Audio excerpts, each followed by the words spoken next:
Selamat pagi, siang, sore, atau malam, dimanapun Bapak dan Ibu berada. Pada kesempatan kali ini, saya akan menjelaskan sedikit tentang pandemi COVID-19 yang telah memberikan banyak dampak dalam kehidupan sehari-hari kita. COVID-19 adalah penyakit menular yang disebabkan oleh SARS-CoV-2. Gejalanya adalah demam, batuk kering, dan kesulitan bernafas. Pada kondisi yang buruk, penyakit ini dapat berujung pada pneumonia dan kegagalan multiorgan hingga kematian. COVID-19 dapat menular dari satu orang ke orang lain melalui droplet atau percikan dari saluran pernafasan yang sering dihasilkan pada saat batuk atau bersin dengan waktu inkubasi 1-14 hari. Penyebaran COVID-19 di seluruh dunia yang terjadi di awal 2020 membuat virus ini menjadi sebuah pandemi. Pada 11 Maret 2020, WHO atau World Health Organization menyatakan bahwa COVID-19 adalah pandemi. COVID-19 pertama kali ditemukan di Provinsi Hubei, lebih tepatnya di Wuhan, di Tiongkok pada tanggal 1 Desember 2019.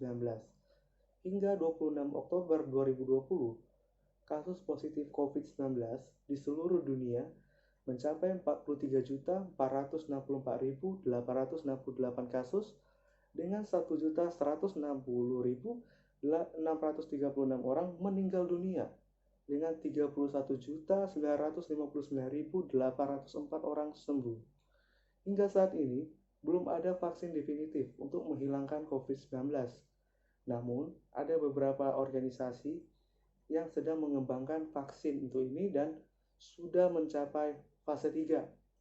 Fase 3 ini adalah tahap menguji apakah vaksin dapat melindungi sejumlah besar orang dalam jangka masa panjang. Vaksin-vaksin yang sudah memasuki fase 3 adalah Sinovac dari Institut Produk Biologi atau Sinopharm Wuhan, AstraZeneca dari Universitas Oxford, Moderna dari Niadit, dan BioNTech dari Pharma. Di Indonesia, COVID-19 ini pertama kali ditemukan pada tanggal 2 Maret 2020, yaitu ada 2 warga negara Indonesia yang positif. Yang satu adalah perempuan dengan usia 64 tahun dan yang satu lagi adalah perempuan juga dengan berusia 31 tahun. Hingga 26 Oktober 2020, kasus positif COVID-19 di Indonesia mencapai 392.934 kasus dengan 13.411 orang meninggal dan 317.672 orang sembuh. Dengan peningkatan pada 26 Oktober 2020 adalah 3.222 kasus. Hal ini menunjukkan bahwa penyebaran COVID-19 di Indonesia masih tinggi dan masyarakat masih belum menerapkan protokol kesehatan WHO secara konsisten. Di saat yang bersamaan, Indonesia telah melakukan kerjasama dengan Tiongkok untuk mendatangkan vaksin Sinovac, juga bekerja sama dengan AstraZeneca. Tentu, kita juga memiliki BUMN, badan usaha milik negara yang sedang mengembangkan vaksin merah putih, yaitu PT Bio Farma. Berdasarkan pernyataan pemerintah, mulai November akan dilakukan vaksinasi secara bertahap. Prioritas dari vaksinasi pada November ini adalah garda terdepan, yaitu adalah kaum medis, dokter, perawat, disusul oleh polisi dan aparat negara lainnya. Untuk masyarakat luas, masih memerlukan waktu yang cukup lama untuk dapat melakukan vaksinasi. Sehingga perlu mengikuti protokol kesehatan WHO secara konsisten hingga proses vaksinasi selesai. COVID-19 tidak hanya berdampak pada kesehatan, tetapi juga pada ekonomi.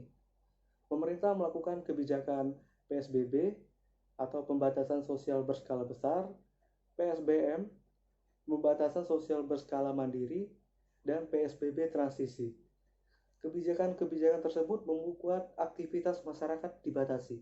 Banyak pekerja yang melakukan work from home atau bekerja dari rumah, anak-anak melakukan PJJ atau pembelajaran jarak jauh untuk bersekolah. Dan tempat-tempat seperti bioskop, pusat perbelanjaan, hotel, tempat wisata harus tutup. Akibatnya, pengangguran meningkat akibat PHK atau pemutusan hubungan kerja. Baru daya beli masyarakat turun karena ada perusahaan yang memotong gaji karyawan untuk menjamin keberlangsungan kegiatan ekonomi perusahaan.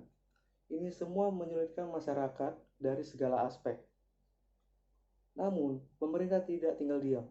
Pemerintah mengeluarkan kebijakan seperti kartu prakerja, BLT atau bantuan langsung tunai, insentif bagi para pekerja, bantuan kuota internet untuk mahasiswa dan pelajar di seluruh Indonesia, dan lain-lain. Selain itu juga ada Omnibus Law yang memudahkan investasi dan UMKM, yaitu usaha mikro, kecil, dan menengah. Bagaikan surat R.A. Kartini yang berjudul Habis Gelap, Terbitlah Terang, selalu ada jalan bagi kita untuk menghadapi rintangan.